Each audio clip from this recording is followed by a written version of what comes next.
Dollar కలల్ని నెరవేర్చుకునేందుకు లక్షలాది మంది ఎంచుకునే మార్గం H1B వీసా.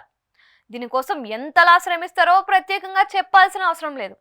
H1B వీసా దరఖాస్తులను లాటరీ పద్ధతిలో ఎంపిక చేయటం తెలిసిందే. దీంతో లక్కున్న వారికి తప్పించి మిగిలిన వారికి దరఖాస్తులు లాటరీలో తగలని పరిస్థితి. అందుకే లాటరీలో అప్లికేషన్ పిక్ అయ్యేందుకు వీలుగా పలు విధాలుగా ప్రయత్నాలు చేయటం తెలిసిందే. తాజాగా అందుతున్న సమాచారం ప్రకారం H1B వీసా అప్లికేషన్ లాటరీ కోసం వచ్చిన దరఖాస్తులు ఈసారి మరీ తక్కువగా రావటం ఆసక్తికరంగా మారింది. గతేడాదితో పోలిస్తే దాదాపు 40% తక్కువ అప్లికేషన్లు వచ్చినట్లు US citizenship and immigration services వెల్లడించింది. 2023లో 7,58,994 అప్లికేషన్లు రాగా ఈ ఏడాది మాత్రం 4,79,342 మాత్రమే వచ్చినట్లుగా యుఎస్సిఐఎస్ పేర్కొంది.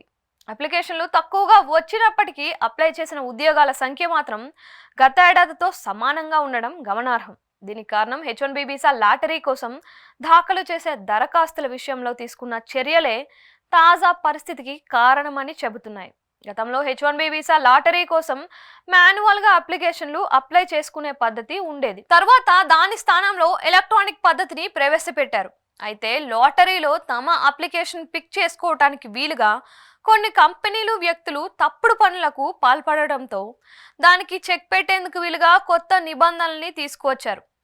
ఒకరు ఒక అప్లికేషన్ మాత్రమే దాఖలు చేయాలని పేర్కొన్నారు. ఒకవేళ నిబంధనలకు విరుద్ధంగా వ్యవహరిస్తే అలాంటి వారి మీద చర్యలు తీసుకుంటామని పేర్కొనడంతో దరఖాస్తులు తగ్గి ఉంటాయని అంచనా వేస్తున్నారు.